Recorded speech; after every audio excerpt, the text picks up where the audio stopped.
राजनीतिक दलों द्वारा जिस तरह से जातिगत टिप्पणियाँ की जाती हैं, जातिगत वोट मांगे जाते हैं, इसको कितना उचित मानते हैं? वास्तव में इस देश में जाति व्यवस्था कभी नहीं थी, वर्ण व्यवस्था थी।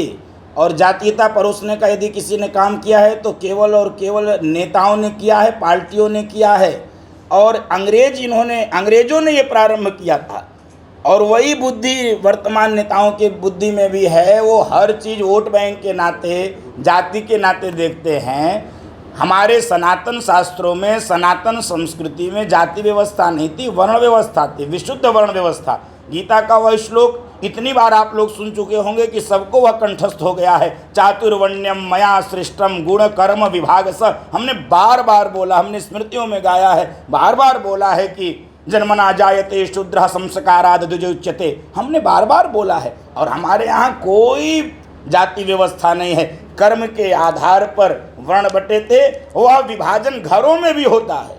यह एक जहर बोने का काम सनातन धर्म के लिए किया जाता है। हमारे घर में क्या विभाग नहीं है? क्या विद्यालय, जिस विद्यालय में प्रेस कॉन्फ्रेंस हो रहा है, यहाँ विभाग नहीं है?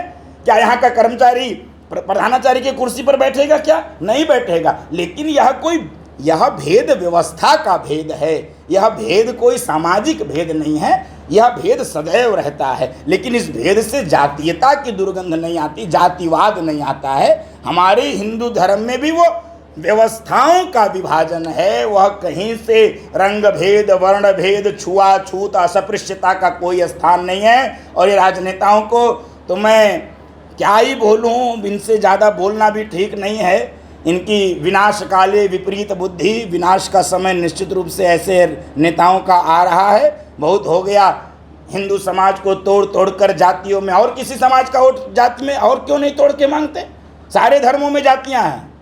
मुसलमान भी जातियों में बटे, ईसाइयों में भी चर्च के नाम पे वो रोमन और कैथोलिक अनेक चर्चों के नाम पर बटे हुए हैं। विभाजन क्यों बार बार? क्योंकि हिंदू समाज को तोड़ना, वो बहुसंख्यक समाज है, ज़्यादा मात्रा में है, उसको तोड़ना बहुत आसान लगता है छोटे छोटे जातियों में। तो यह राजनेताओं को मेरी चुनौती ही नहीं है, मेरी हिदायत भी है। उनको समझना चाहिए हिंदू समाज को तोड़ने का यह जो पाप अपने सिर ले रहे हैं, इस जन्म में भी भोगना पड़ेगा, आगे की भी जन्मों में भोगना पड़ेगा, उनकी पीढ़ियों को भी भोगना पड़ेगा।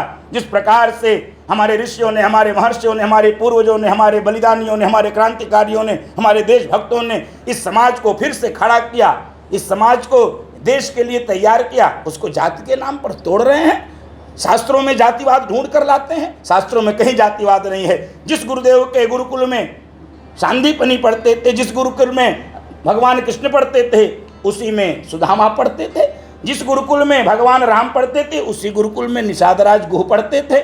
निषाद राज गुह कदाचित अंदर जाने से परहेज करते हैं, भगवान राम स्वयं हाथ पकड़ कर बैठाते हैं। शास्त्र में वर्णन है, अपने स्थान पर कहीं जातिवाद नहीं है। जातिवाद हमारे दिमाग में है, कम से कम हमारे शास्त्रों में और हमारे वेद पुराण में कहीं भी जातिवाद नहीं है। ये गंदी वोट बैंक की राजनीति करने वाले क्षुद्र मानसिकता के राजनेताओं के मन में ये, मुझे तो नेता कहने में भी शर्म आती है इनको। नेता तो सुभाष चंद्र बोस थे, विदेश में भी जाकर सेना संगठित करते थे भारत को स्वतंत्र कराने के लिए। इस देश में ये फूट डालते हैं, ये नेता है ही नहीं है। इनको नेता कह के नेता शब्द की गरिमा घटती है। और इसीलिए नेता शब्द आज वर्तमान युग में गाली हो गई है, गाली का पर्याय है। नेता माने गाली।